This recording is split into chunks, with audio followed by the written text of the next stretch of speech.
Alors le contrat psychologique, qu'est-ce que c'est? Souvent, les relations entre employeurs et employés sont multiples et complexes. Dans un monde idéaliste, on pourrait croire que les deux travaillent main dans la main pour donner le meilleur d'eux-mêmes pour le bien de l'entreprise. Malheureusement, dans une vision aussi simpliste, déjà un grand problème se pose. Qu'est-ce que donner le meilleur de soi-même?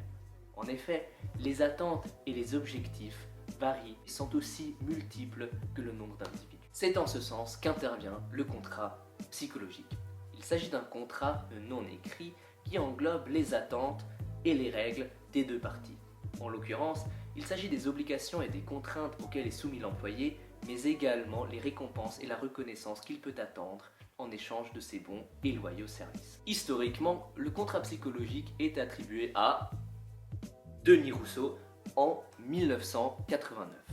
En effet, elle décrit le contrat comme étant un contrat basé sur le schéma individuel de la relation employeur-employé, toujours avec l'idée en tête de l'unicité de chaque contrat. Il s'agit de l'aboutissement de recherches qui ont débuté en 1930 avec les premières recherches classiques sur le sujet. En fait, le contrat psychologique contient deux parties.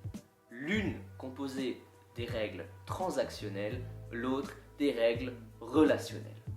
Dans la première, on va trouver les échanges tangibles entre les parties, comme par exemple le droit à un bonus après une excellente performance, ou encore les horaires auxquels l'employeur peut exiger ou s'attendre à ce que son employé soit disponible et atteignable.